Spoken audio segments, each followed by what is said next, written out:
All right, great. We can see Adetola and Dr. Israel. Can you just say a word so that the participants can see you all? Hi, Adetola. How are you doing? Good, good, good. Great to have you. Nice background you've got there. Ijoma, hi. You're on mute, Ijoma. Hello, how you go? All right, great, great, great. Good to have you on. And Dr. Israel, thank you so much for being for attending. Are you there? It's my pleasure. All right, great, Thank sir. you for having me. Thank you so much, sir. So I think, Adetola, you've got a presentation, if I'm not mistaken. Yes. So as usual, we're going to give him 10 minutes for the presentation, and then we'll dive straight into the Q&A. You have the floor, sir. Can you see my screen? Yes. Fantastic. All right, so I'm going to try to do 10 minutes is a ridiculously short time. You realize that? You realize that our 10 minutes is usually African time, but we try not to say that. Yeah. And when Ugo's team sends you the pointers of what they want you to touch on, you're like, in 10 minutes, come on. But two things to say. One is that the AfCFTA was supposed to start trading actually 1st of June of this year, 2020.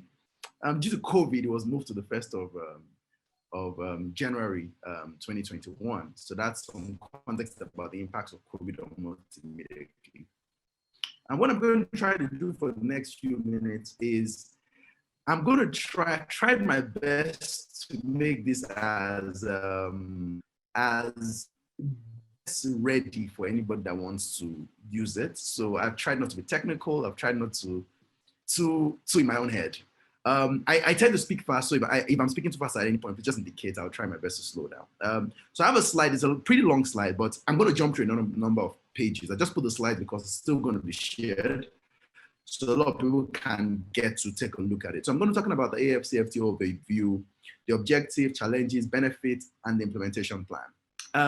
I like to say I'm an international lawyer for businesses, right? And for countries. So I help countries negotiate international agreements, and I advise a number of tech startups on raising capital, scaling. I'm currently the assistant chief negotiator for Nigeria, and also the head of trade remedies for the country.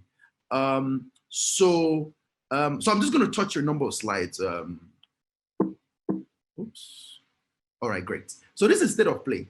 Currently, as of today, we have 54 of the 55 members of the African Union that have signed the AfCFTA agreement, 41 countries through their custom union. So what they decided to do was that in submitting their tariff orders, they decided to use their custom unions as the way to submit their tariff orders.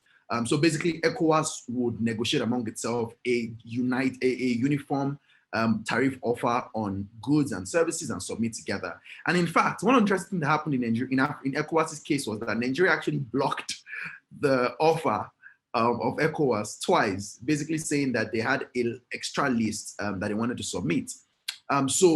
But as of today, 41 countries through their custom unions have submitted tariff orders, and that includes the EAC and ECOWAS. 34 countries have deposited instruments of ratification. Nigeria was the 34th country. On the 5th of December of this year, we deposited our instruments of ratification at the African Union. There is estimated that trading will start on the 1st of January 20. Mostly because when people say AfCFTA, the question is, why are we so excited about it, or why do we talk so much about it? The AfCFTA becomes the largest trading bloc in the global economy since the 1995 establishment of the WTO. That's a really big deal, right? It's supposed to encompass about 1.2 billion Africans. It's supposed to double by 2050 estimation. The projected GDP is $3 trillion as of 2018 when it was last taken. It will make AfCFTA the largest market in Africa. And I think this is important because we always shout Nigeria is the largest market. Well, that changes with the AfCFTA. What you will now say is that the AfCFTA is the largest market because even the Nigerian market can't by itself stand alone against the entire AfCFTA market. And it's exactly like what happens in the European Union as against Germany. African trade. So it's not arbitrary, it's rules-based, and it sets out a very clear procedure for resolving disputes. So all these things where someone unilaterally acts, the idea is that there's actually now a system for actually suing a country, any member state that infringes on the rules. So there's a rules-based system. If you don't agree with something someone is doing, you move back using rules. So everything is rules-based. It also establishes a strategic economic and legal order for inter-African trade relations. So adjusting trade tariffs, reducing trade tariffs, creating new rules. And I would say it's the boldest statement of Africa's plan to integrate.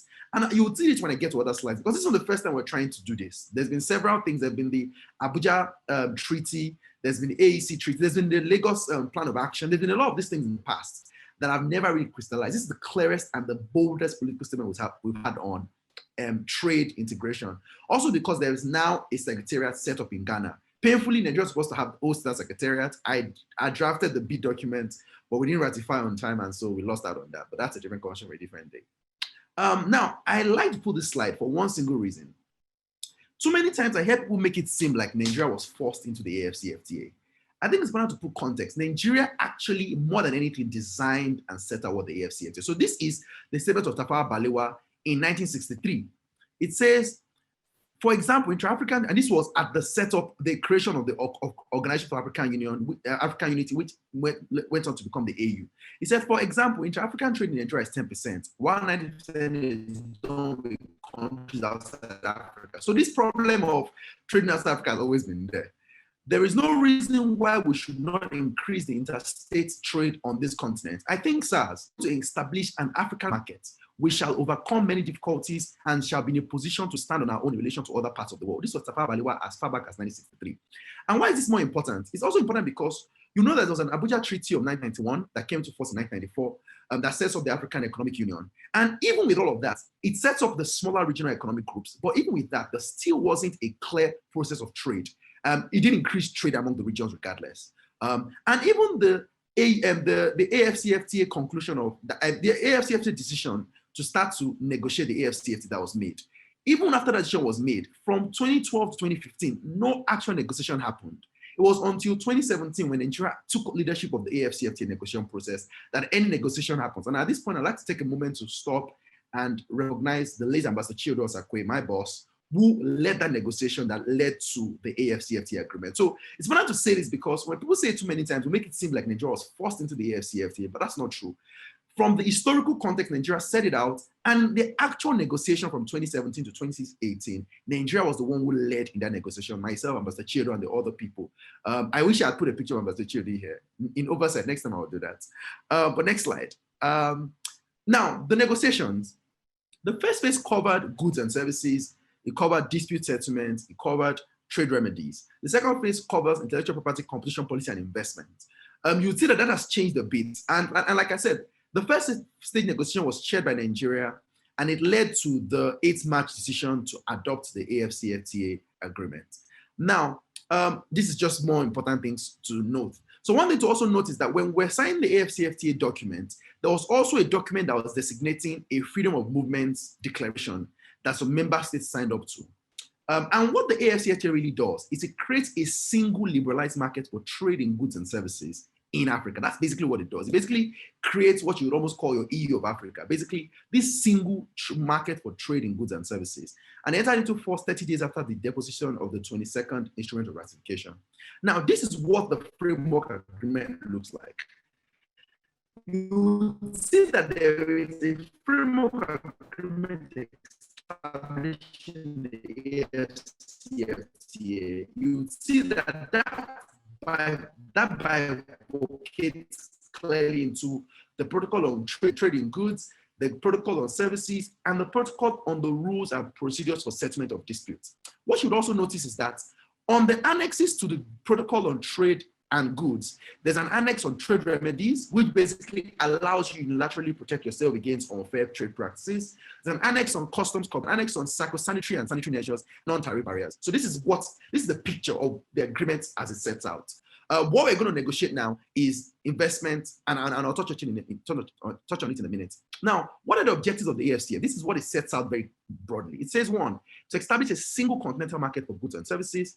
2, to start to facilitate this issue of movements of capital, natural persons, investment facilitation, to improve competitiveness. And the reason it's important is that you see on the continent too many times where countries prop up their own local regimes. And because they prop up their local regimes, what happens is that there is an inefficient production and a lack of competition, real competition on the continent.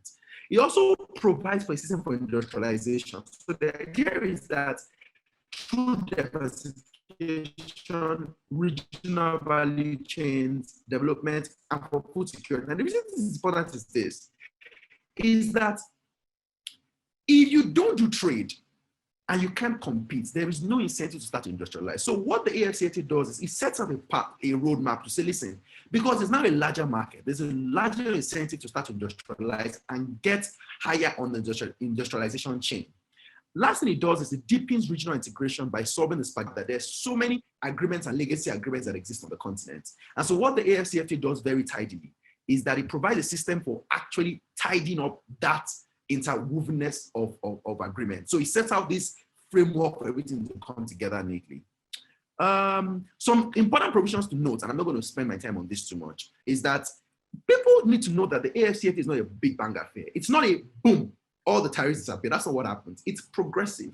So basically what we're having now is that every member state is sending what the 90% that they want to liberalize. And it's 90% of the things you already trade in. So not 90% of all your tariffs. It's the ones you trade in. So member states are negotiating it right now. They're submitting all kinds of offers. And what's going to happen next after the offers are submitted is that you would also say these are the things I'm not liberalizing yet. And in that 10% you're not liberalizing, there are two things. There's sensitive and the exclusive. Sensitive is, listen, I will liberalize at some point, but not now. The exclusive is, I do not plan to liberalize these things at all. Right? And so there are those several bifurcations. It's also consensus decision making by member states. So it's not the secretariat making decisions, member states. It also builds on reciprocity. And so it's important to say all these things because people look at it almost as this one day everything vanishes. That's not what it's. It's progressive and a lot of work still has to be done. Now, I thought it important to set out the framework for the AfCFTA secretariat. And the reason it's important is because this is the architecture for how the trade rules on the continent will start to be set out. So there's the Assembly of Heads of State of Government, and it's advised by the Permanent Secretariat, which is now set up in Ghana. There's a Council of African Ministers, which we call AMOT. There's which also, in a sense, regulates the Permanent Secretariat.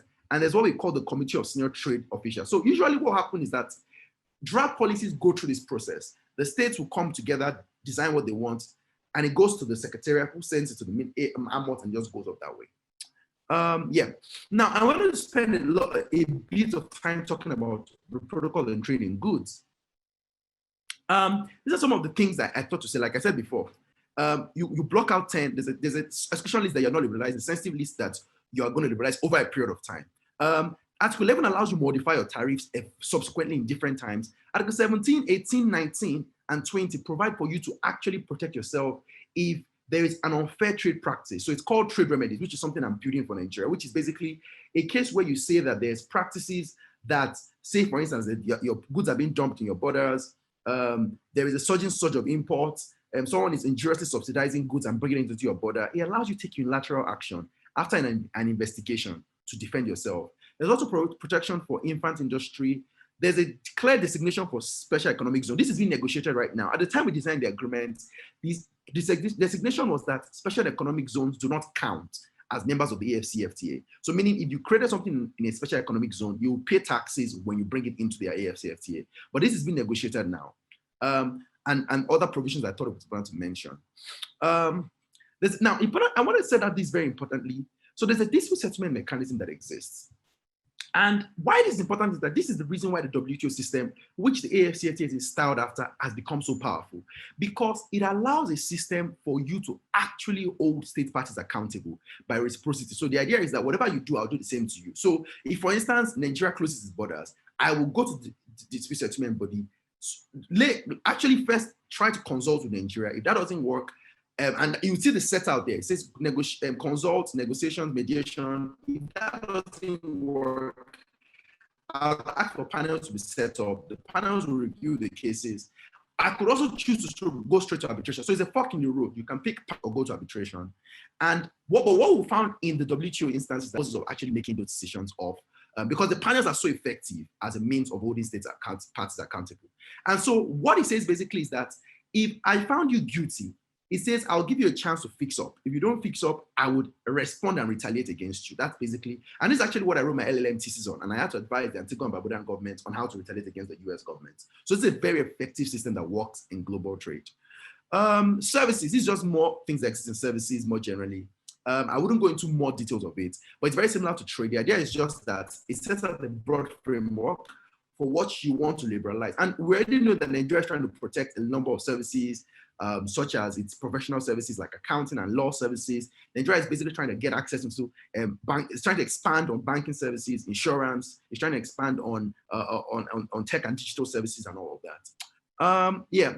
Now, one of the things we did in the last few months after the AfCFTA in our consultations was to ask people in the country, what did they think were the biggest challenges they felt were going to be challenges to the AfCFTA? And these are some things they flagged out. Issues with power supply, issues with the cost of interest rates, issues with getting capital, finance MSMEs, issues with multiple taxations and ease of doing business in the country, issues with trade infrastructure, so seaport, dry port, road and railway networks. They also mentioned the issues about deepening and strengthening the traditional trade corridors on the northeast, north, south, and south, and southwest. They talk about issues about the difficulty for women in trade. They talk about issues of transshipment and dumping, basically border countries smuggling into your country. They talk about issues about non-African partners that might do injurious actions and all of that.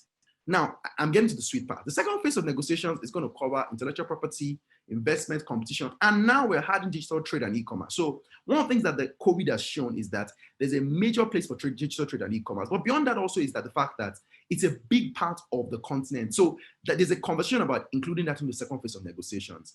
Apart from that, the rules of origin negotiations are also ongoing on a continuing basis. And the reason is because from the experiences of member states, this is actually what makes or break an agreement of this sort, because the rules of origin rules decide what exactly will qualify as enjoying all these benefits. So the benefits are not just accorded to everybody.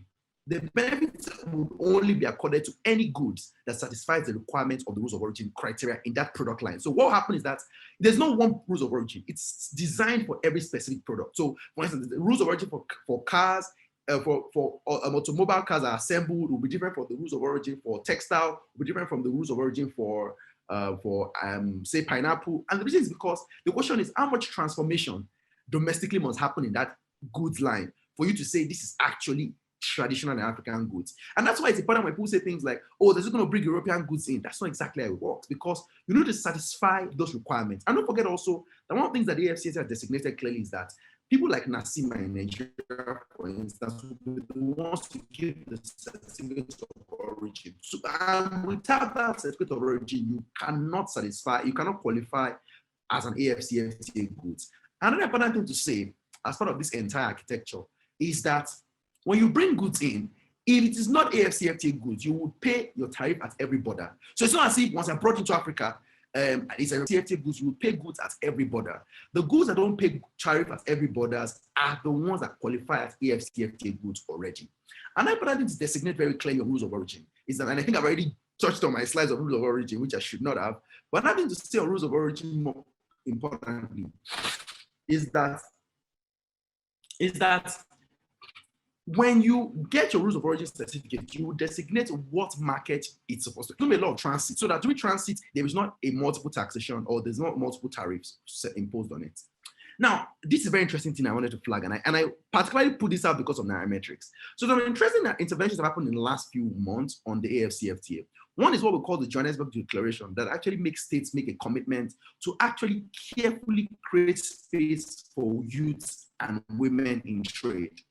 The second thing to say is that the ASL Secretariat and AfRexim are having a conversation about a Pan-African payment settlement platform. And the reason is because currency is still going to be a big problem with creating a Pan-African payment settlement portal. I also know privately that a number of the fintech players that I advise and I've been working with are also having conversations about creating a bank of settlement system for the continent. And this is important because one of the things it does is that it ensures that even though we have different currencies, there's a smoother way, because without a bank payment settlement system, it's still going to be difficult to move money across. Another thing to say is that there's a conversation with Zenith Bank about the trade portal. That's also a conversation that's happening with the AfCFTA Secretariat. And another interesting thing to say is that with Standard Bank, the AfCFTA is having a conversation about a $1 billion trade facility for SMEs. So basically, the idea is to provide targeted capital to SMEs that are planning to expand to utilize the provisions of the AfCFTA. Another thing to note is that Afro champions are talking about a $1 trillion investment framework. And the idea is to provide capital for people that are building AfCFTA enabling projects. So for instance, someone says, this is an important road, I want to help build the road. Or this is an important bridge, or this is an important linkage that's important for AfCFTA to work. Any project for enabling AfCFTA, there's a conversation about building a $1 billion investment framework to be able to fund those kind of projects. Now, the World Bank has said that if the AfCFTA is implemented well, it's expected to raise 30 million Africans out of extreme poverty and 70 million Africans out of moderate poverty. It's also expected to boost export by 560 billion, increase our weight gain by about 10%, and boost Africa's income by about 450 billion. So, and when you convert that, when you counteract that against what we've lost because of COVID, realize the value of the AfCFTA. Now, challenges. Of course, we've talked about border issues. There's closure of borders happening. Some of borders are temporal and it's not being policed properly. There's issue of logistics. So the idea is, how do I get my goods? If flying to Niger, I still have to leave in Africa. How do I get, it's easier to get your goods to the UK than to get it to a number of African countries. So that logistics issue and infrastructure, and I think those things tie into each other very neatly. So the infrastructure, the roads that need to be done. So for instance, some of the big roads, the corridor roads that need to be done have still not been done. The issue of freedom of movement of persons have still not been clearly, has not caught on as much as it should have. The truth is, you can't move capital and goods if people are not moving. So that's an issue that also needs to be done. The issue of payment gateway, as I mentioned already, the issue of ports. So there are a number of ports that are not as effective on the continent. Nigeria has a lot of those kind of issues around ports. The issue of harmonized standards. So one of the things we're noticing is that the standards, a number of countries still have a lot of different standards. And this is one thing that the tech players have mentioned a lot, particularly on privacy, on digital policy, on even things, because if I'm moving goods from one part to another, if the standards are so difficultly different, I'm still going to have a difficulty with accessing those markets. So one of the things, so harmonizing standards, over regulation is another big issue that's been talked about. But the good thing is that the AfCFTA is providing a platform to have those kind of conversations. Documentation. So a number of, for instance, the NXP forms in Nigeria, for instance, all those kind of documentation issues need to be clearly sorted out, because documentation could also mean that even though the markets are created, that in the end, you still can access those markets. The issue of illicit flow. So there's a conversation about how illicit flow, about $67 billion flows out of Africa yearly. The issues of repatriation, how a lot of money, about $2 billion is repatriated yearly from Africa. And even the issues of tax jurisdictions. So those are some issues that I thought important to flag. I thought on rules of origin, so I'll skip on this. I thought important to put this, that Africa hosts 30% of the world's mineral reserves and accounts for more than 20% of global annual production of 5 key minerals, 80% for platinum, 77% for cobalt, 46% for diamonds, 20% for gold. And why did I put all of this? One of the things you find out with trade on the continent is that we still export even in all these things, we still export a very unsophisticated versions of these products. And so what the AfCFTA does is it provides a system for us to start to do joint production enterprise. So produce together on the continent and retain more value. So basically the idea is that how can I get cocoa from Cote d'Ivoire to Nigeria? And then instead of exporting cocoa beans, export cocoa powder or chocolate. Those are the kind of conversations should be happening. How do you, for instance, ensure that we create regional value chains to move goods across the different countries? I'm almost done. I think I just have 2 more slides. I know that Ugodre is unmuted because he wants to tell me that my time is up. Now, modality, I thought I wanted to flag on this. What would start to happen with the AfCFTA is that you will now start to have 3 classes of goods. What I'll call AfCFTA goods have been liberalized, AfCFTA goods that are still exclusive and sensitive, and non-AfCFTA goods. And so each of the border authorities, the ports, the customs, would have to figure out how to deal with these different products. Because what will happen is you now have to deal with goods that are non-AfCFTA goods. And this would be of 2 categories. Either one, goods that are coming from non-AfCFTA state parties, like a foreign country, non-African governments, and 2, goods that are coming from even AfCFTA parties, but do not meet the requirements of the rules of origin. Those are the 2 things. So for instance, if the rules of origin for cars is 90% original transformation, and you don't mean 90% transformation, you will classify that as a non-AfCFTA goods. Those are the 2 categories. A second category, the next set of goods is AfCFTA goods that satisfy already, but fall under what you liberalized already. And the last category will be AfCFTA goods that fall under the ones that you've not liberalized. And the reason is because for liberalized ones, they will pay no tariffs. And so you have to find a fast system where all you're doing is inspect, getting them through quickly. Then for non-AfCFTA goods, you would be able to keep your normal standards of collecting tariffs and all the rest. And then for goods that are sensitive and exclusive, you would have to then apply the special regime that the country has set out for its exclusive and sensitive list. And another thing to set out in this place is that, I put this clearly because of people that shout every day and say they're going to dump in our market. The question is, first, your borders are porous, so people are going to dump your market regardless. What the AfCFTA does is that it ensures that now 3 things can happen. 1, there is custom cooperation. So meaning I can demand that those other member states would actually provide data on the goods that's coming into their countries and the goods they're bringing into my country. So there's custom cooperation mandated. Second thing it does very clearly for you is that it ensures that now you can actually hold them accountable either under the trade remedies mechanisms that exist in the AfCFTA and WTO, or take them to dispute within the AfCFTA system, which is 2. The third thing it does for you very clearly is that it ensures that if they collect goods for you, they have to make remittances to you eventually. So if the goods come in and they're the ones that collect the goods on your behalf, they have to make remittances. So the truth is, if anything, the AfCFTA creates a safeguard for you, not actually weakening your position. My last slide on this, opportunities. The intent of the AfCFTA is to create an integrated, prosperous, and peaceful Africa. Like they say, when goods cross borders, guns don't cross. Now, the first thing that AfCFTA does for you is that it creates a larger market. So I'll give an example. You go trace Nairametrics. As of today, there are big players in financial services in Nigeria. But what AfCFTA does for you is that you cannot make a claim that I'm providing that for the whole of Africa. And that's what it does. Because, and for instance, if you're someone who sells, who does maybe one of the tech players, or someone who sells shoes or whatever it is, previously you could say, oh, I can access 200 million people. But now you can say, my market is 1.2 billion people. So the truth is, there's a larger market for you to access and a larger market for you to play with. And that leads to the second thing, which is that it makes a bigger case for you to get investment. So because now when you go for investment, you can say, listen, I need investment to expand. So that's the second big opportunity that would exist. Investment. The third thing I want to say is comparative advantage. Now, let me say this.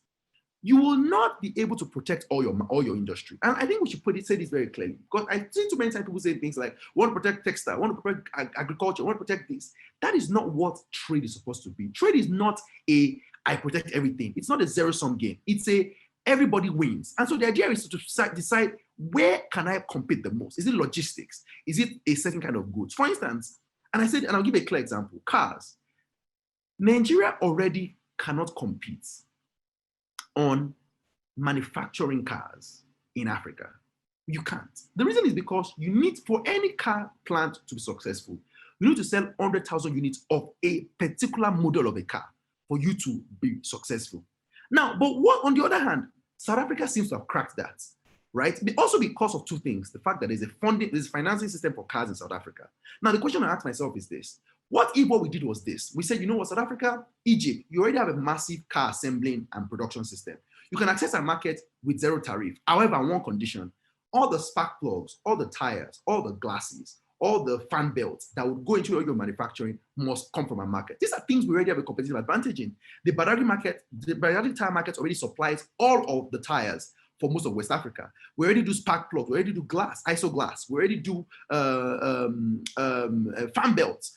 So the truth is, and that's what competitive advantage looks like. The idea is, how do we intersect together and build regional value chains where everybody is gaining? So they can sell their cars, you can sell your components. Another thing is, it allows you to avoid inefficiencies of government. So for instance, one of the things that happens is that if the government becomes inefficient, you can say, you know what, I'm going to move my production to another market because the tariffs have crashed on those issues. And what that does is that it forces government to step up, because it forces government to actually do their part, because now everybody is trying to create the most enabling environment to keep markets. The next thing it does is that it gives small business an edge. So before now, what will happen is that you have to be a big Dangote or a big businessman to access all the governors to negotiate a singular rule. But what the AfCFTA does for you is that it creates a single system where you've negotiated all these rules, access for everybody. Another thing is, it creates a system for us to harmonize standards. So for instance, we're already having conversations about data privacy, around sharing digital trade on the continent. So it allows you to have that framework. It also provides a system for sharing best practices. Another thing I would say is that it actually provides expansion. So for instance, one of the things you've seen already is that small businesses, big businesses are already saying things like, we want to expand to other African markets. How do we expand? And that's a big market that would exist for consultants, analytics like Nairametrics. It's a big market that would exist already. Also set up services. So you'd see cases where people will need to set up in different African countries. That's a big business I would set up also. Regulatory services, logistics and connectivity. I already talked about the fact that getting your goods across the border will be a big business. Intellectual property. So the truth is brands will be a big issue. Moving the big brands in one country across the border to another to set up will be a big issue. Technical analysis. So people that can provide technical analysis, legal services, professional services, and even dispute settlement, lawyers, dispute settlement, arbitration. Those are big industry services that would exist. I just wanted to put this, but the truth is, the opportunities exist. And the truth is, what the AfCFTA does is create limitless opportunities for people to actually expand. The real question that needs to happen now is, will people take advantage of those opportunities? I think I'm done. Thank you so much, Adetola. That was engaging. I mean, that was informative. I knew you went past your time, but for the first time, I was sorry, okay, I don't mind. That was good. I mean, I love the passion. I love the communication. It's obvious that this is something that you're very, very, very well informed on. Your knowledge around AfCFTA and trade in general. No one can question it if you've listened to you already. And I'm sure that for a lot of people who have always seen this topic very opaque, you basically just illuminated it. And I'm pretty sure that, Ijeoma, Nnamdi, and Dr. as well, Dr. Israel, are going to add a lot more spice to this. So can you all come back now, Ijeoma, Israel, Nnamdi, because I think Adetola has just come to give us one kind, like it's some good thing. So let us go to the other side. Let's go to the dark side now. Challenges now. So we'll go to the dark side now. And I'm going to come to you first, Ijeoma. I'm going to come to you first. I mean, I've heard everything that he said that is great about AfCFTA, but I see landmines everywhere. I'm just seeing landmines, and I know that one thing Black people like to do, is fight. So there's always going to be disputes along the line, and there's one Economic Integration Association of Growth, international relationships that are sure to result from this integration efforts will undoubtedly lead to a rise of disputes. That's for sure. We're going to see a lot of disputes, going into AfCFTA, whether it's next year or whenever we do go full blast.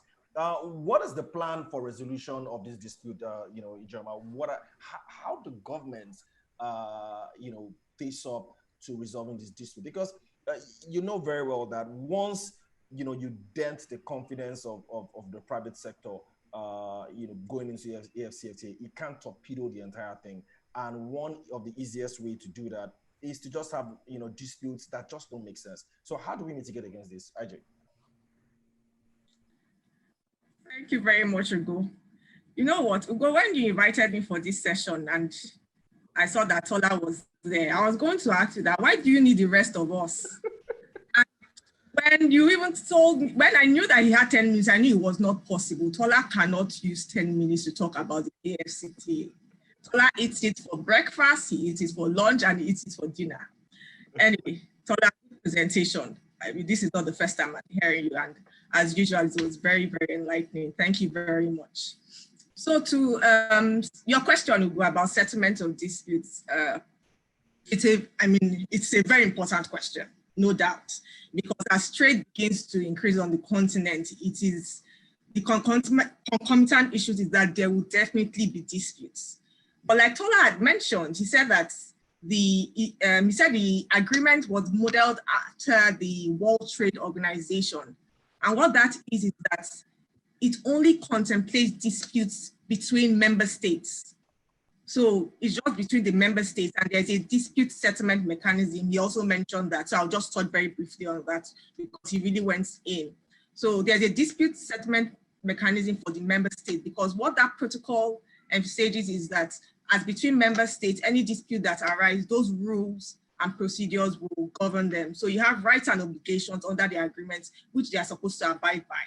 So if they do not, then we'll resort to those rules and regulations under the agreement. So there are 4 parts to dispute settlement amongst the states. So he had mentioned there's consultation. So 2 countries are fighting.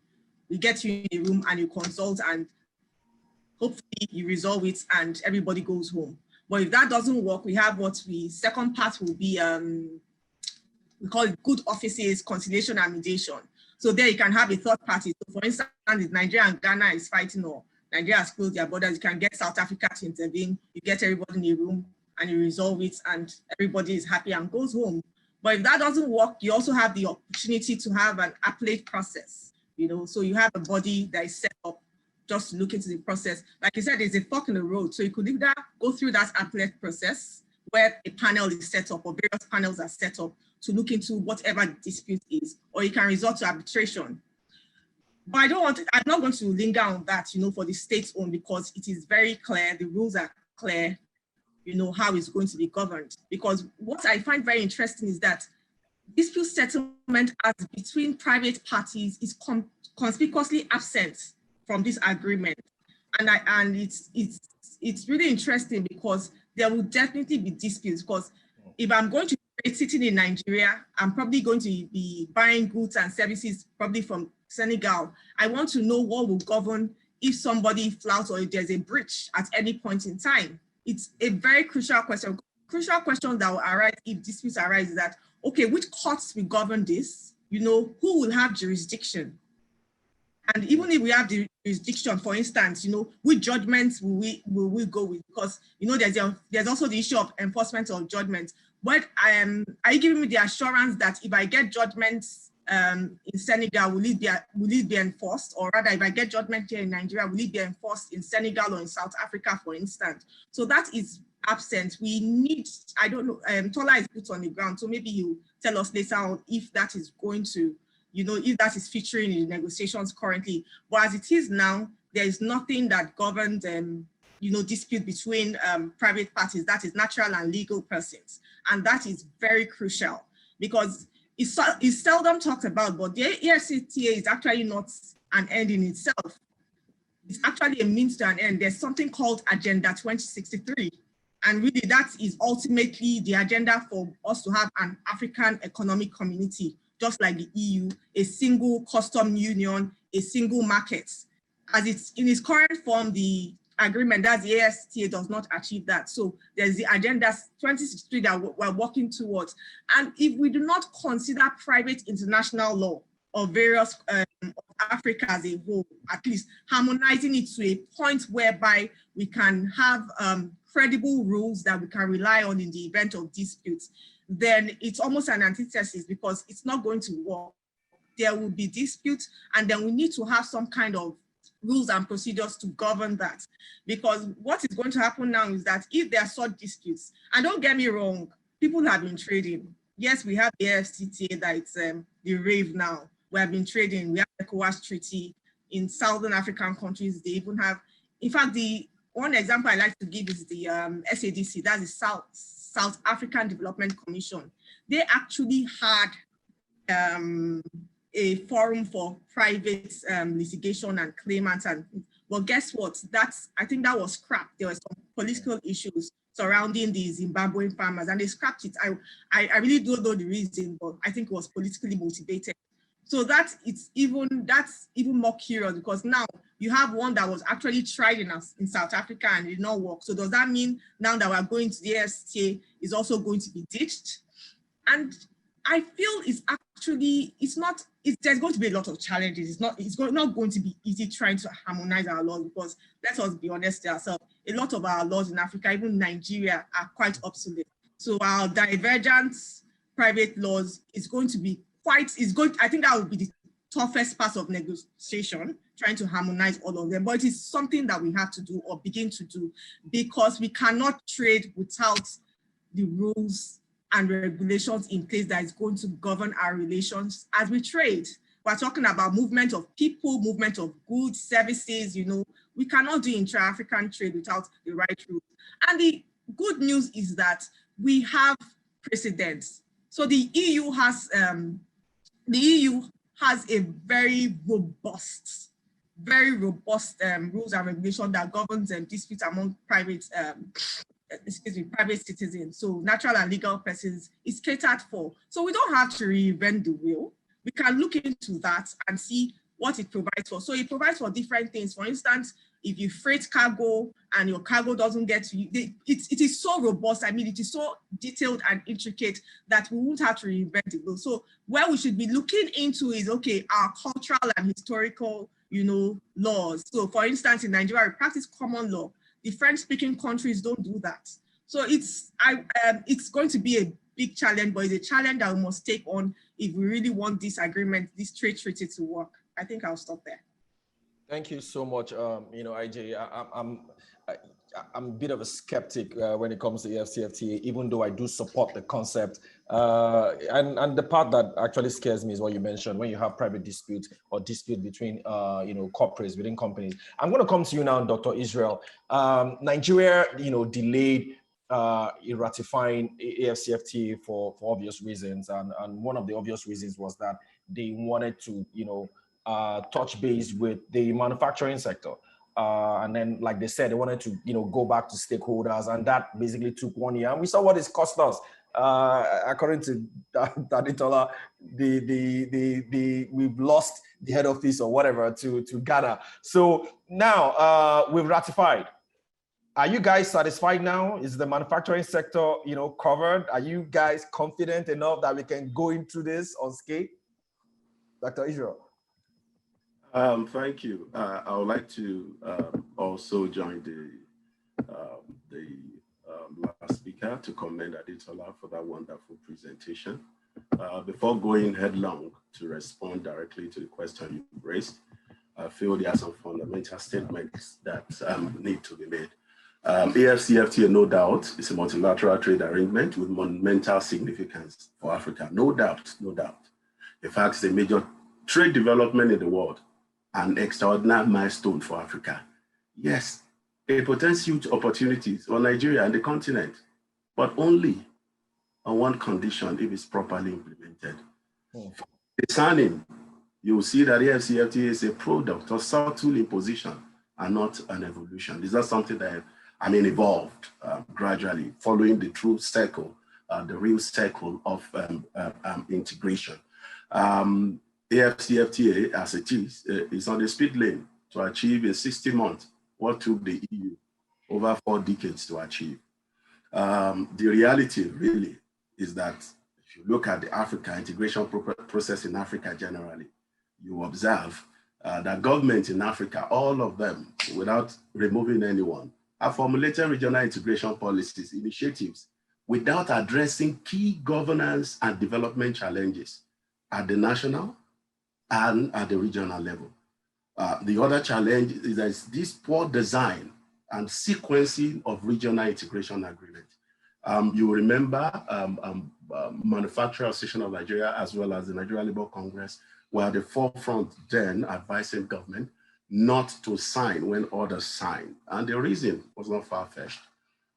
It's plausible for a nation to go, when you are going to the negotiation table, or to sign a multilateral agreement like AfCFTA. The proper thing to do is to do assessment. You need to assess, you need to check the impact, and also assess your readiness as a nation to be part and parcel of such an agreement. But we've gone past that now. You are aware that the president set up a committee, presidential committee on impact and readiness. And till date, work is on. And thereafter, after the report was submitted, we have the National Action Committee that is also working assiduously. We also have the NOTN leading on the negotiation table, ensuring that the interest of not only the manufacturing sector, but the Nigeria as a whole is protected. But truth be told, we have ratified, no doubt. You could, for those that listen carefully, even to Adetola's presentation, you could see that key pillars and readiness requirements for a successful implementation of AfCFTA are largely not ready. We'll be starting trade. We don't have the rule of origin, that the negotiations are still on, because there are some sector-specific rules of origin that are yet to be fully negotiated or completed. And that's the rule that will govern this particular trade that we are talking about. We are engaging, about to start trade. Like every other commercial activity, there are bound to be conflicts, like some of the earlier speakers have alluded to.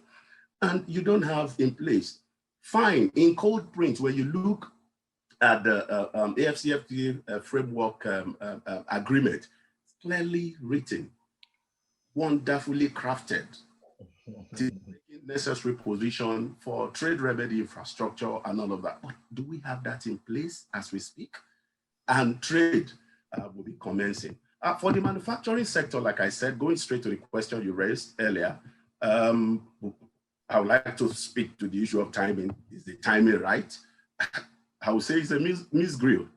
On one hand, there cannot be a better time to increase export of manufactured product than now, because the opportunity, they are just there for the taking.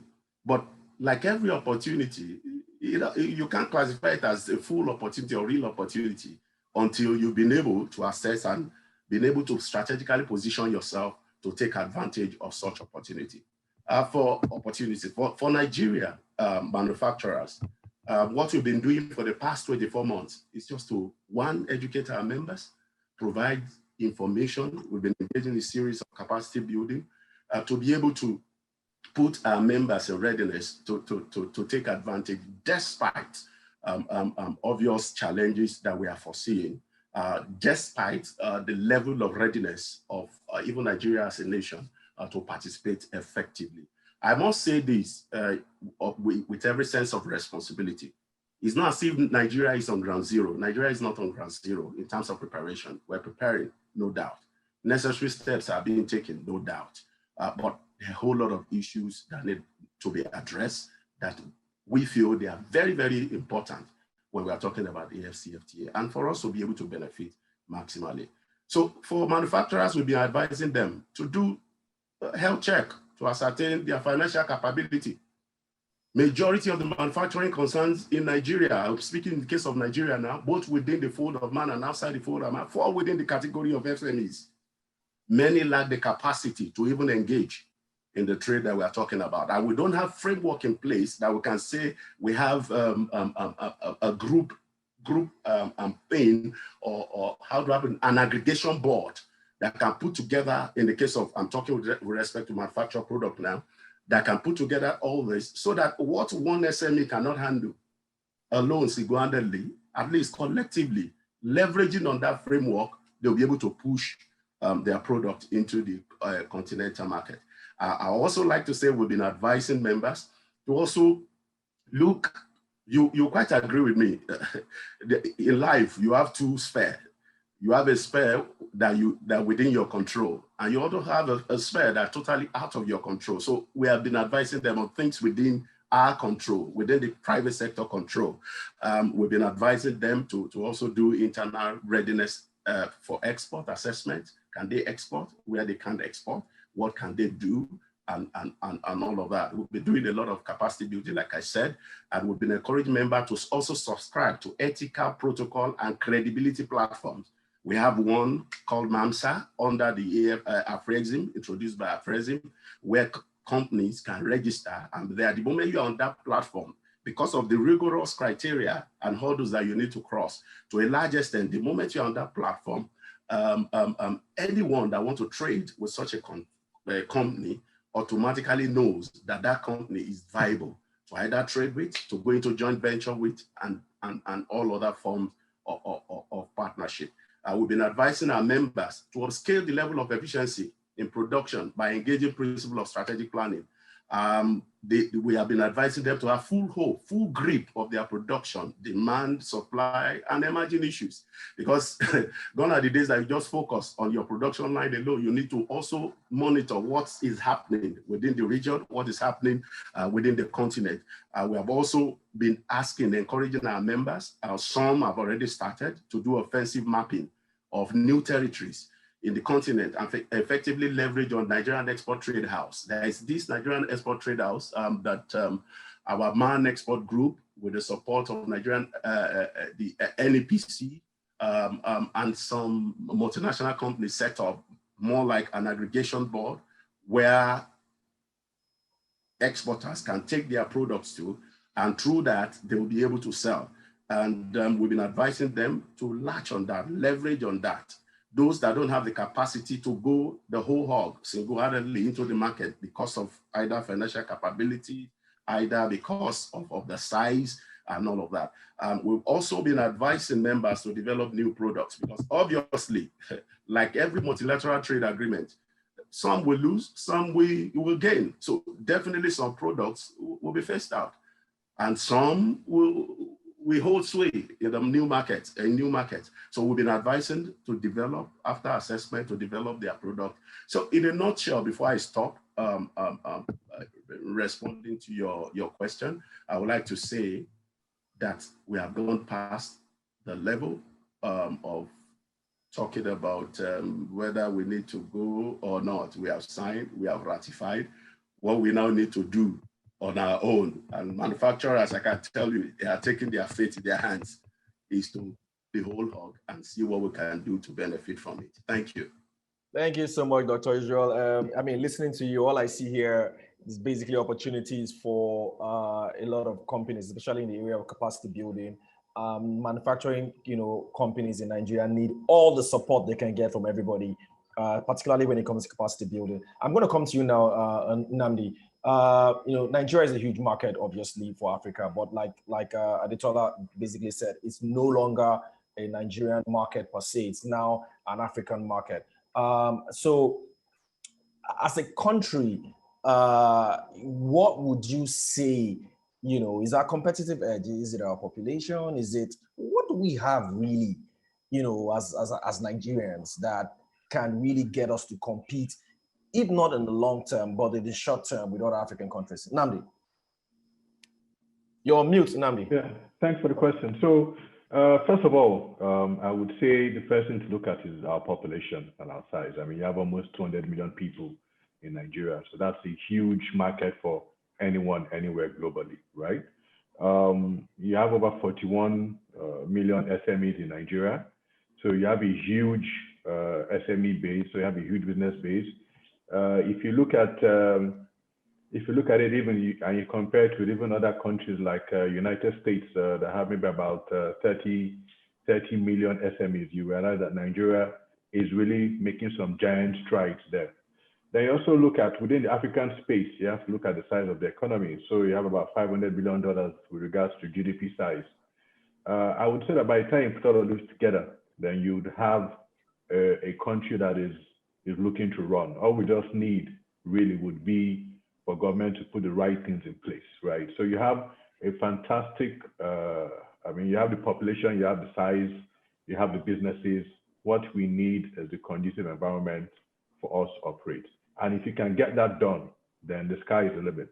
I think that what works the most for us at this point in time is that we have resilient and industrious people. I mean, wherever I put in Nigeria, he always finds a way to make it, be it in Ghana, be it in Singapore, wherever it's Siberia. In fact, as we all know, in a lot of places, they don't particularly like Nigerians. And the reason is they feel that we come in and we tend to dominate wherever you see the Nigerians, So I think that basically that is what we have working for us. Unfortunately, we don't have power, which is a major factor, which should have helped us, because I look at this and I say to myself, with AfCFTA, I think there are two sides to look at it. You have services and you have manufacturing.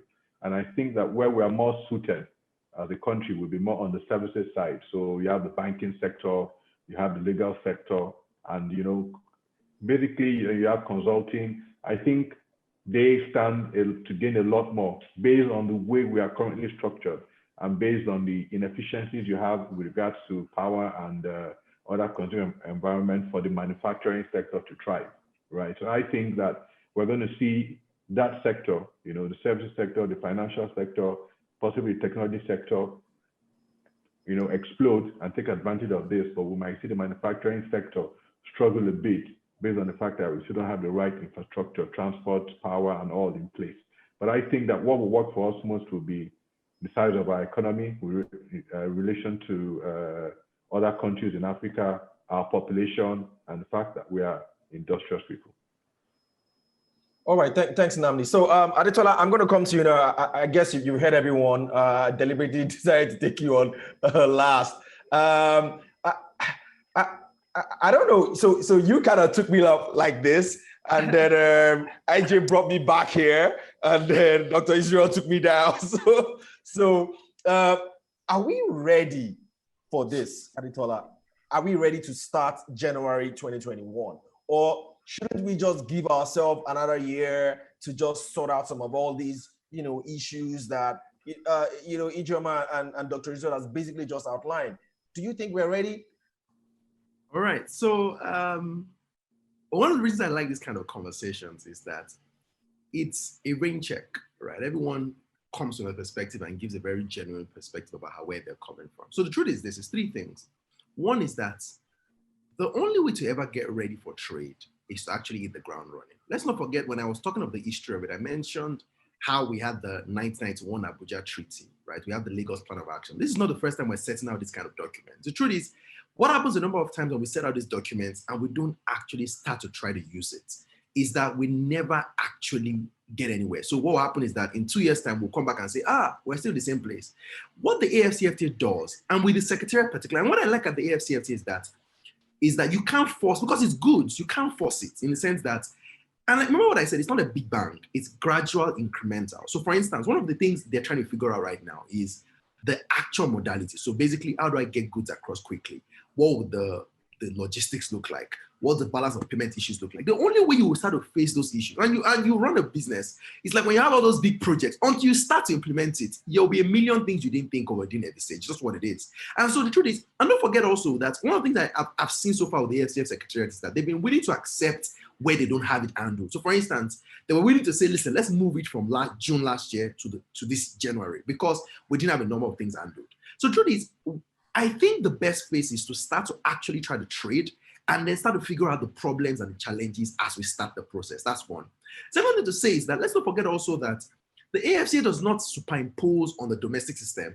One of the things we tried to do when negotiating the AfCFTA was, and don't forget also that it was Nigerians who led the negotiation, Ambassador Chiedu, myself. And so we actually protected Nigeria in a number of the regimes, right? So for instance, I'll give an example.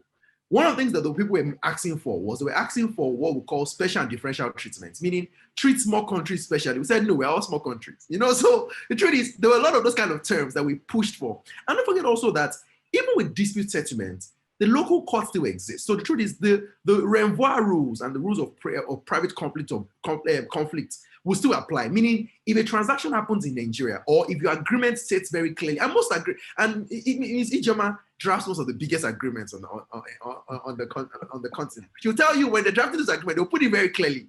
Disputes in this agreement will be resolved in a certain court, maybe in the court, hopefully not the court in England, hopefully the court in Lagos or Abuja. So the truth is, so that still applies. So a lot of the private dispute issues will still be settled out in those kind of court systems. And where we would have to go a lot to the AfCFTA court system is on issues that shift the trade rules a lot. And don't forget also that one of the things that would have to happen from January is that each member state would have to send 2 of their trade representatives to be on the panel. So the truth is, there's a lot of those things that we have to start to roll out as part of the way to get to them. So the truth is, are we ready? I think we are. I think you would, and don't forget also, when we say things like Nigeria is not good on this, don't forget that it's Africa we're talking about. We're not talking of the entire world, we're talking of Africa. Today, fintech, financial services, Nigeria leads. Tech services, Nigeria leads. Investment, raising investment into investment. In fact, just following Nairametrics announcement, all the big transactions on tech, Nigeria leads on those. Insurance services, Nigeria is very strong on those. Hospitality and tourism, Nigeria is very strong on it. So the truth is, services sector we're actually going to run it, like if we're being honest, right? In fact, when we're negotiating the rules, what we saw happen was this: when we get to goods, people like South Africa and a lot of the other countries, they're a lot more active. They want to get access. When we get to services, they try to get active. They try to say, open all the border services. And so that's one of the things you see. But even when we go to goods, don't forget also that where we are not competitive in goods is actually in the big brands. So for instance, I talk of tires, I talk of spark plugs. Other truth is in Inewi manufacturing hubs, there's a lot of manufacturing happening, leather, shirts, clothes. A lot of the shirts people wear, it's just that it's maybe not Balenciaga, it's not the fashion, the big designers you want, but a lot of those things, even the fake versions, the bootlegs are produced in Nigeria.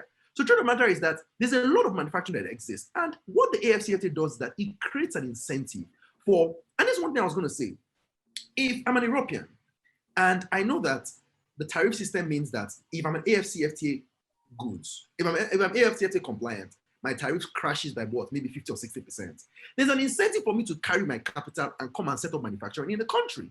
And what market has the manpower? What market has the people that already can produce? It's Nigeria. So truth is, I don't think we're as weak as we say. Do I think we should be very skeptical? Yes. And why? Because when you're going into deals like this, you want to be skeptical so that you're very, very, you dot all your I's, you cross all your T's. But the truth is, I think we actually have a very strong fighting chance. And one thing we'd also say also is that the AfCFTA forces the government to step up.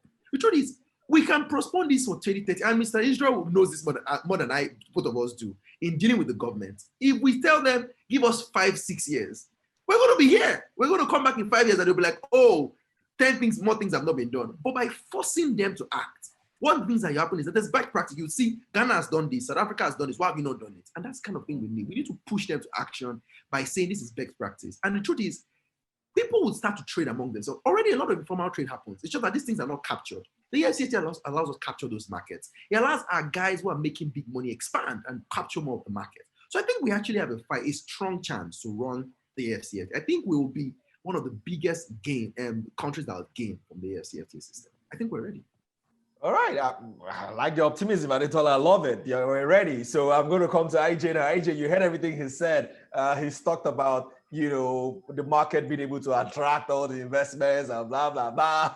So, I mean, IJ, to you, do you think that, as we're currently strategically located, our enterprise as Nigerians, the population we have, do we have what it takes to attract the kind of FDI and FPI that we need to actually be in the forefront of trade, in Africa?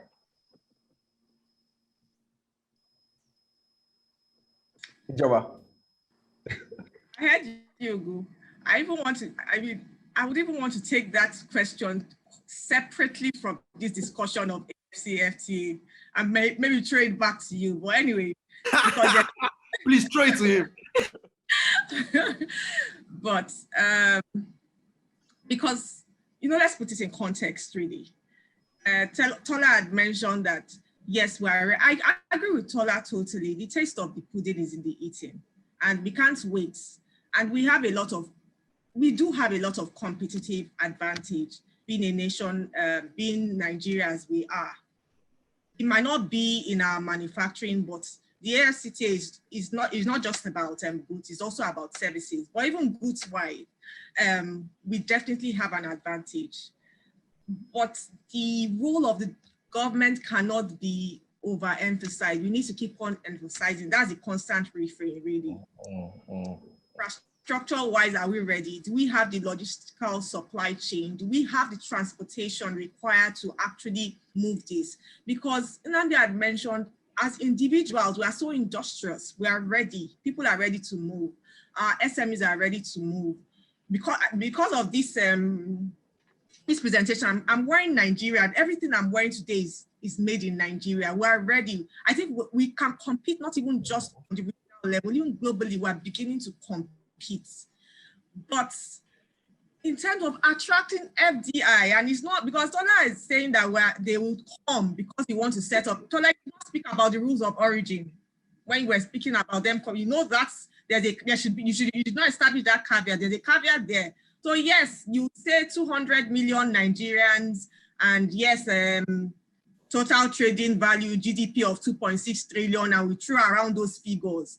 But are we, infrastructure-wise, are we ready? Policy-wise, the government, are they enacting those policies that will support these small businesses? I will not discount the ERGP and what PEBEC has been doing, that's the Prudential Enabling Business Council, but it's not enough as it is. There are small wins here and there, but we need to do more if we are going to compete at this stage that we want to go to, because the truth of it is that a lot of these smaller countries have enabling policies that make their businesses nimble. So we are not nimble. I'll go back to the finance bill. Nnamdi was talking about a restaurant they set up, So are we nimble enough to move when the whistle is blown? Because the whistle had been blown already.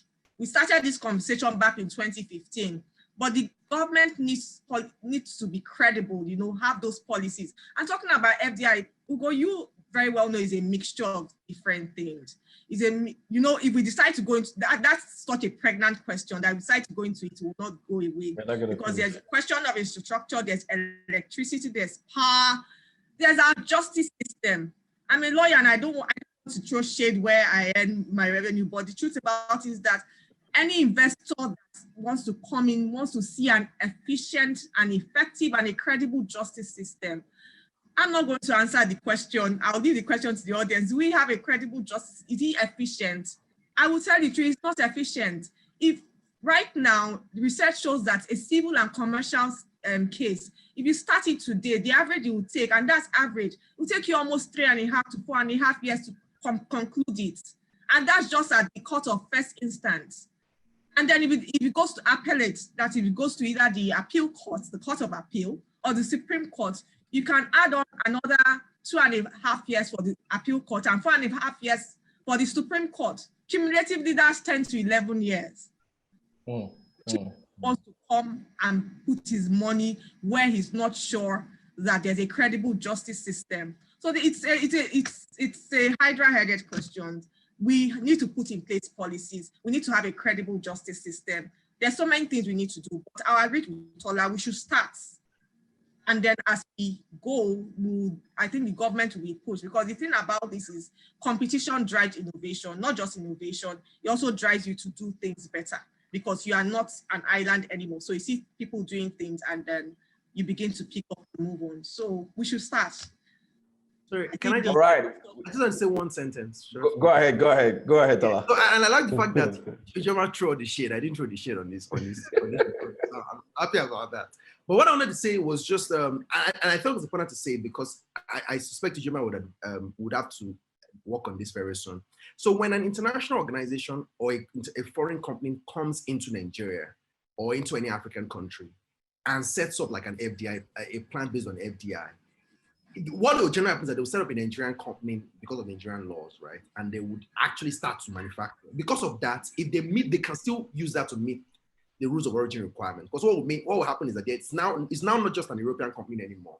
It's a Nigerian company that is owned by Europeans. And so what can happen is that they can bring that in, but the rules of origin issue is more like in Nigeria, when they are manufacturing that thing, are they satisfying the rules? So meaning, are they actually transforming a product to something using the rules of? So I'll give an example. It's a car, and I get capital from the US, and I get metal. Am I making the car in Africa? All those kind of, or it's textile. I got the textile. Am I mailing it, making it to a? So the truth is, there's still an angle of how a foreign organization can meet rules of origin. But the idea is that if that happens, you're actually going to end up creating jobs and creating tax and income, and actually creating actual industrialization activity because of that. So it's not just I brought a finished goods in, it is that I made those goods in Africa. Just wanted to put that context. But yeah, thank you. All right. Thanks, Tola. I mean, I do know that Nigeria, we do roughly $3 billion in FDI annually. I think the highest was probably in 2014 or 16, where we did over $4 billion, but yet to crack that $5 billion marker for attracting FDI. And like IJ just said it clearly, it all depends on how well the government handles a myriad of issues that she listed, whether it's our court system, or whether it's infrastructure development, whether it's even the rules around how you import capital and repatriate your capital. All those things will depend on whether we can actually be the focus for attracting FDI and FPI. So I'm going to come to you, Dr. Israel. There were comments. I've seen some comments from a lot of the participants, and people are still worried about Nigeria being a dumping ground, and where you can have all the smuggled goods. I know Adetola tried to respond to that, but of course I expect that he was going to respond to it from a very, very positive point of view. Not that I'm telling you to respond negatively, but I mean, from your own perspective, do you harbor such concerns? And if you do, how are you guys going to address it? Okay, thank you, Hugo. I would like to start by saying that I wasn't saying that we shouldn't start. You recall I said ratified already, we are starting. And the last two interventions before you came in, to me was suggesting more like there's a question or suggestion about not starting. That is not the case. You could recall that I started by saying AfCFTA presents very huge opportunity for Nigeria and even the entire Africa. But if you want to cascade it down to looking at Nigeria and maybe even the sector that I play, the manufacturing sector, it's not as if there are opportunities. Even as we speak, most African countries don't have active manufacturing sector. That in itself is an opportunity for manufactured goods to move. But when you begin to look at the issue of competitiveness, the infrastructure, a whole lot of things, by the time you finish manufacturing the goods here, by the time you get to say Malawi or wherever, the landing costs, you may not be able to compete effectively. I would also like to quickly cite some specific examples going to the issue of smuggling. As we speak today, galvanized roofing sheet factory is only in Ghana and Ivory Coast. And we have many here in Nigeria. Even rolling mills, as we speak, whether aluminum, they are in high demand across not just ECOWAS, Central and East African sub-region. Oh, our Nigerian noodles, I don't want to call any name. All of that, we have about 3 or 4 brands. Pasta and other manufactured products, they are in high demand in different parts of Africa as we speak today. Not to talk of Nigerian confectionaries, they are dominating the Chadian market, Chad, Niger, even Nigerian fruit juice. All the brands, they are leading, even in Ghana. So it's not as if it's all, we're saying we don't have opportunities, there are opportunities. But government need to still do a lot more.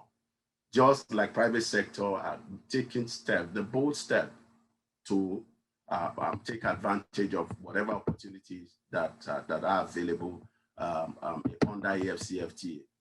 And the study conducted by MAN also identified some opportunities for processed mineral oils, lubricants, and other related materials, processed agriculturally based products, non-metallic products, manufactured products, particularly the category that fall under beverages, food, and tobacco, even semi-raw material, particularly agroallied, inedible, and all of that, including chemical and pharmaceuticals and other related products. So there are opportunities, but in leveraging on this opportunity, other relevant infrastructure and incentive that need to be in place as we hit the ground running, participating in the AfCFTA, government need to put them on the front burner.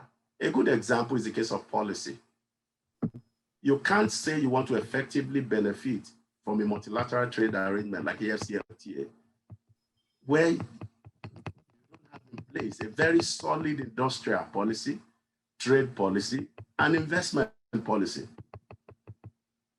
The issue of code, investment code, and competition code need to be in place. So, not to say we shouldn't go ahead. We are already on it already. We have huge opportunities, and we'll definitely be ready to continue to encourage manufacturers to take advantage of that. So, going straight to the issue of smuggling has continued to be a major issue. But the positive side we see from AfCFTA being a rule-based trade arrangement is that we may be able to, if the rules of origin, for example, is effectively implemented, if we have stronger customs corporations across borders, and also we'll be able to largely be able to tame that. I believe we all know that one of the things that promotes smuggling is actually the margin, the creation of the margin between a particular duty that you have imposed and the duty of that same product coming from where it's being smuggled in from. But in the case of AfCFTA, that will be largely minimized. But however, someone was talking, I think it was Nnamdi, talking about the potential, the population size, being a bigger market. As it's a positive, on the positive side, it's also on the negative side. Government needs to rise up to the occasion to ensure that our borders are properly policed. Because if we say all is good, we are ready, we shouldn't have shut down the border since last year. That alone is an evidence to show us that all is not well. So, but from the part of manufacturers, you quite agree with me, Ugo, it's largely out of our sphere of control. Issue of border, but what we've been encouraging our members to do is whatever they can do to improve the kind of protection on their products. And also, we've also partnered with relevant regulatory agencies to set up a task force that also ensure that we'll be able to monitor things as they come. Incidentally, AfCFTA, that is, the African Union has also made arrangement for the trade observatory. As we speak, maybe Adetola will be able to shed more light on that. We don't know what stage it is because, for example, that will enable countries to also be able to monitor, to know what is happening, see the inflow, the import inflow, and where we have import surge, they'll be able to raise the red flag quickly and also be able to. So in a nutshell, there'll be a huge challenge, no doubt, because beginning from next year, precisely January and onward, we experience heavy import surge. And what behoves on Nigerian government to do is, just like they are doing already, is to put the necessary framework in place to ensure that we minimize this and be able to protect our territory, even though in international trade, we don't talk about protection, but to be able to ensure that we minimize injurious trade practices. Thank you, Ugo. All right, thank you very much. Sorry, so total laughing there. But I mean, I picked what you said. We would experience heavy import surge next year. Me, I see that as a positive because it means that perhaps maybe prices of goods and services will start to crash next year when we have cheaper goods get into the market. If for anything, I'm down with that. Nnamdi, I'm going to come to you now. I wasn't going to leave. We're basically out of time, but I'm going to ask you this question, and I'm going to also have Adetola follow up as well. And it's been a question around currency, right? In Nigeria, we practice maybe the CBN likes to call it managed floats, but we do have capital controls already in the country. In Ghana, their currency floats. In South Africa, it floats. And then, of course, so a mixed bag of currency regimes in different African countries. How do you think AfCFTA is going to work with currency multiplicity? How are we going to exchange currencies? I know Adetola kind of touched on it a bit, but from your perspective as a businessman, how does this favor you? Well, okay, so first of all, I would say what we have in Nigeria is more or less officially a pegged float exchange rate system rather than a fixed exchange rate system. If you truly want to become industrialized, then we need to have more of a floating exchange rate system, right? And if you look at it, you'd say to yourself that looking at 2019 figures, for instance, our FDIs crashed by about 48% because people don't have a lot of faith in our currency. If you also like to look at the fact that you don't have a central currency in Africa, and even ECOWAS has tried to adopt that, but we've seen so many different challenges in trying to adopt a single currency for the ECOWAS community due to the struggles by various countries to meet the benchmark set, with regards to inflation, budget deficits, and all sorts of things. So I think that basically we're just going to have to trade in the different currencies of different countries. As usual, most probably use dollar as a medium of exchange. But if, for instance, in Nigeria, you want to be more export dependent or you want to improve exports, then naturally you need to devalue your currency a bit. We always see America always fighting with China over the fact that the Chinese currency they believe is undervalued, which basically makes it easier to export things from China. So I think definitely we're going to see countries that have a better exchange rate system get to benefit more from that. people like Nigeria, we all know that a big chunk of the people who now try to, especially the SMEs, tend to end up going to the power market to try and access their own FX for business and trade with other countries. So I think that for this to work, we're still going to have various countries having their various exchange rates. Some would decide to divide their currency to make exports cheaper.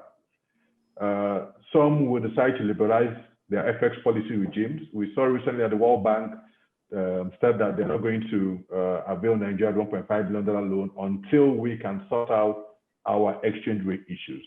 I think that is a big, big issue for us as a country. I think it's a big issue for us with regards to trade. And it's something that definitely 100% the central bank and the government will have to address if they want to become competitive, right?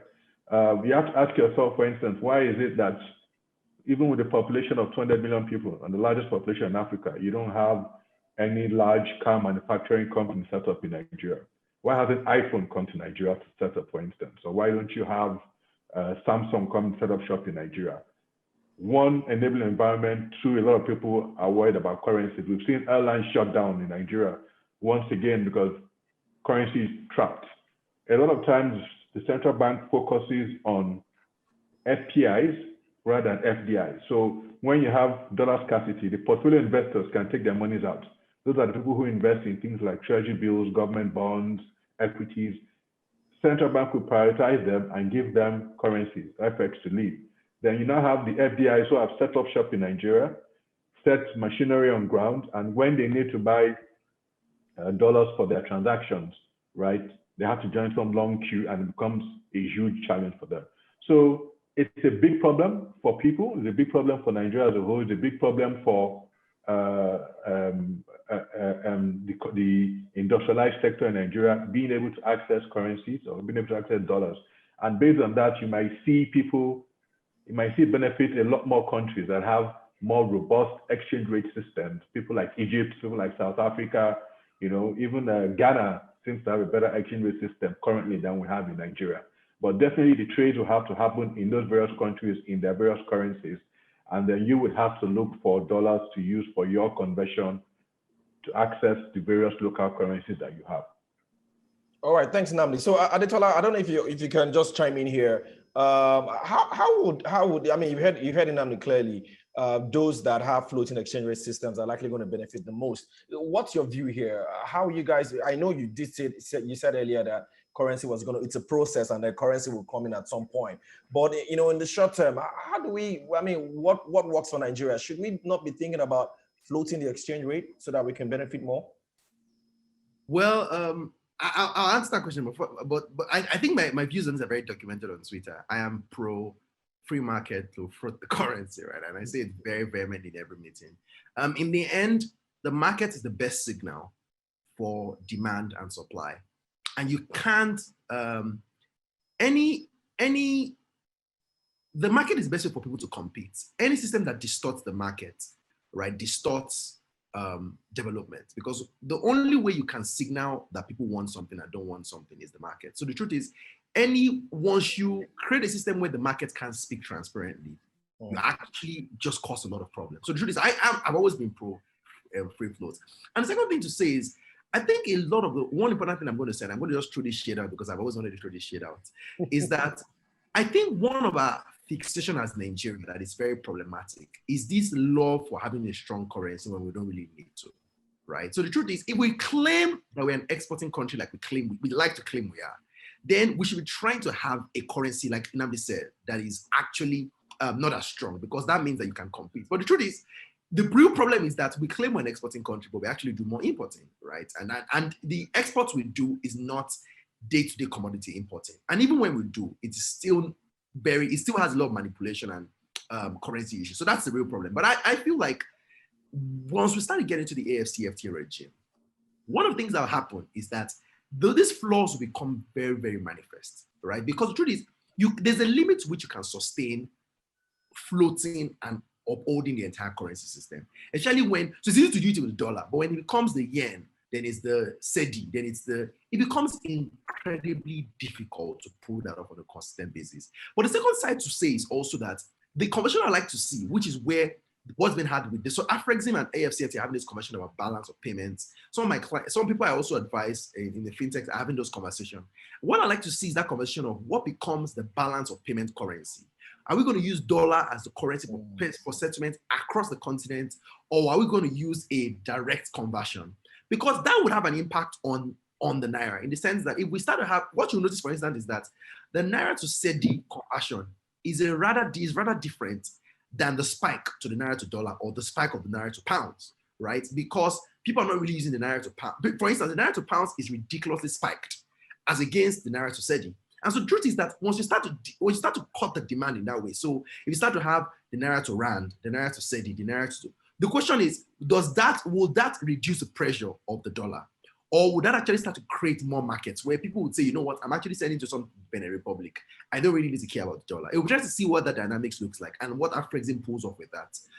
But I generally am pro free float, because in the end, you need to let the market signal clearly the direction and people's intentions and demands. If not, you're going to just cause problems.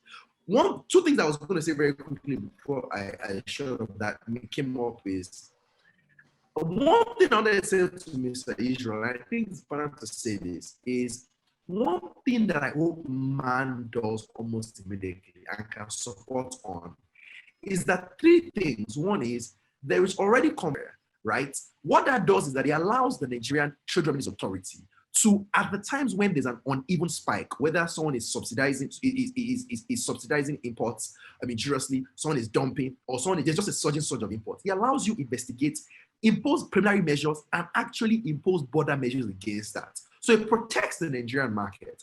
And so that document has been done. It's an executive order in front of the president that has been there for several months now.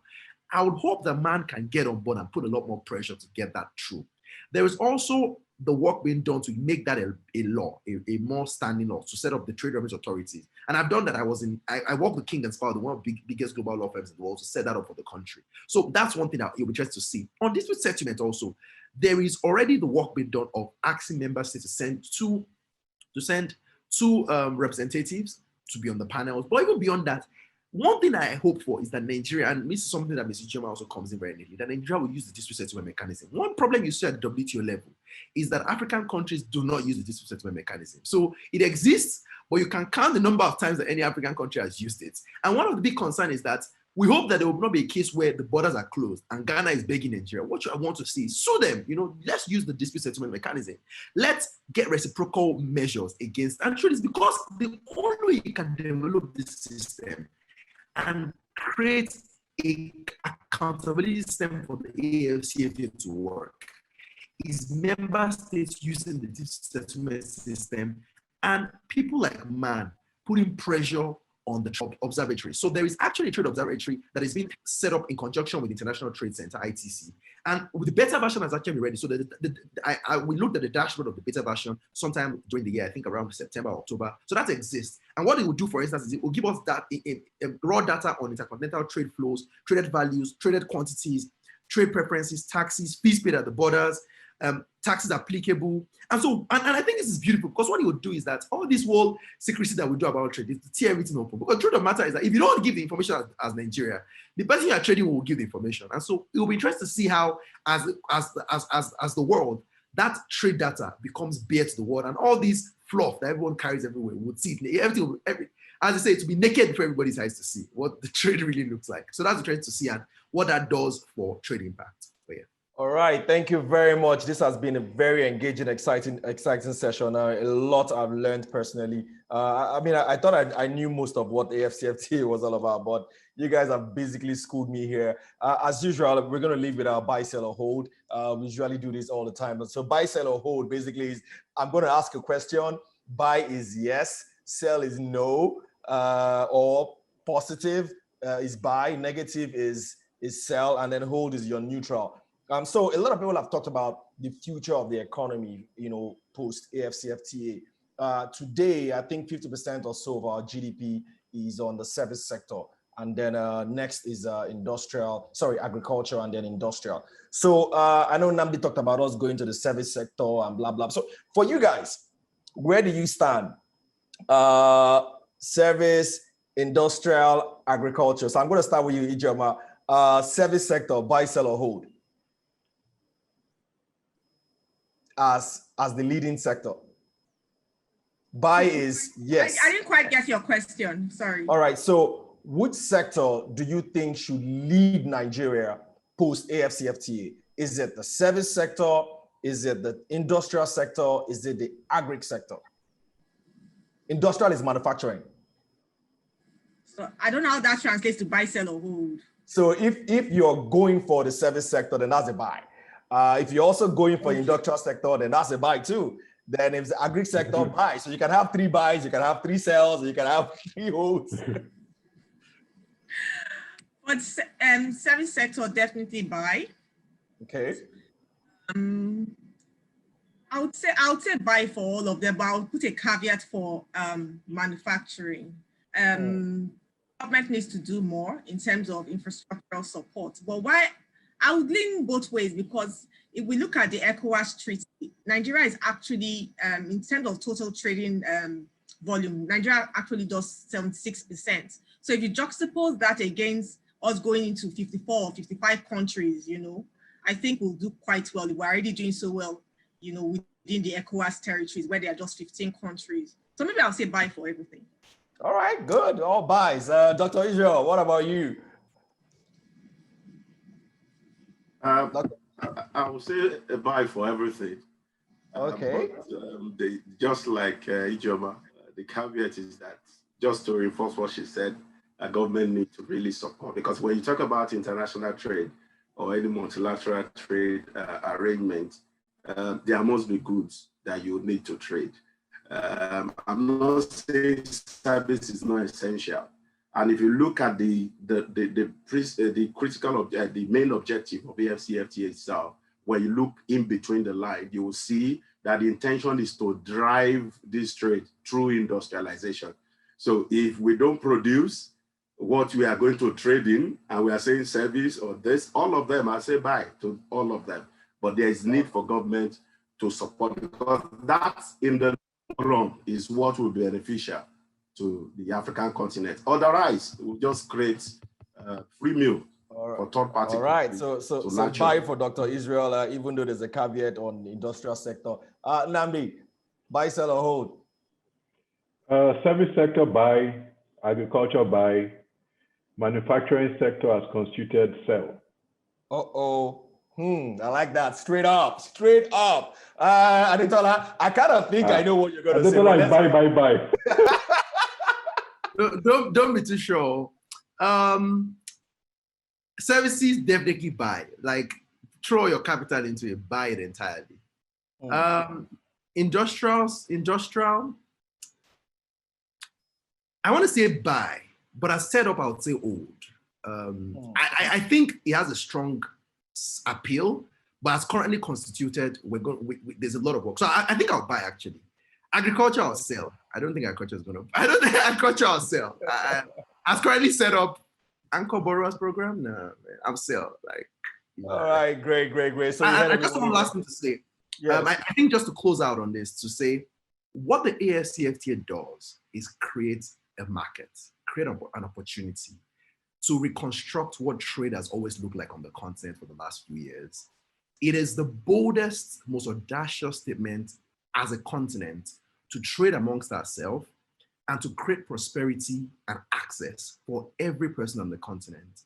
What that looks like and what the future generation would say about it would depend on every African player, from the services person that would go out of their way to do services, to people that use the opportunities to build infrastructural things, for people that will do logistics, to the people who will do manufacturing. In the end, we need to hold our governments accountable. We need to put pressure on them to reconstruct and do the right things and show up. We need to stop hoping that they step up. We need to demand and ask at every step. We need to participate. We need to get information. We need to demand transparency. In the end, whether the AfCFTA works or does not work depends on every person: private sector, government, academia, civil society, financial analysts, everybody playing their part. All right. Thank you so much, Adetola. Opportunity to reconstruct trade in Africa. We're done with this particular session. It's been very enlightening, engaging. Always lovely to have Adetola speak about AfCFTA. IJ, with her own perspective, amazing perspectives as well. Dr. Israel giving us how it is from the manufacturing point of view, and Nambi, of course, from the private sector, giving a lot of color to this conversation. Thank you all, ladies and gentlemen. I really appreciate the time.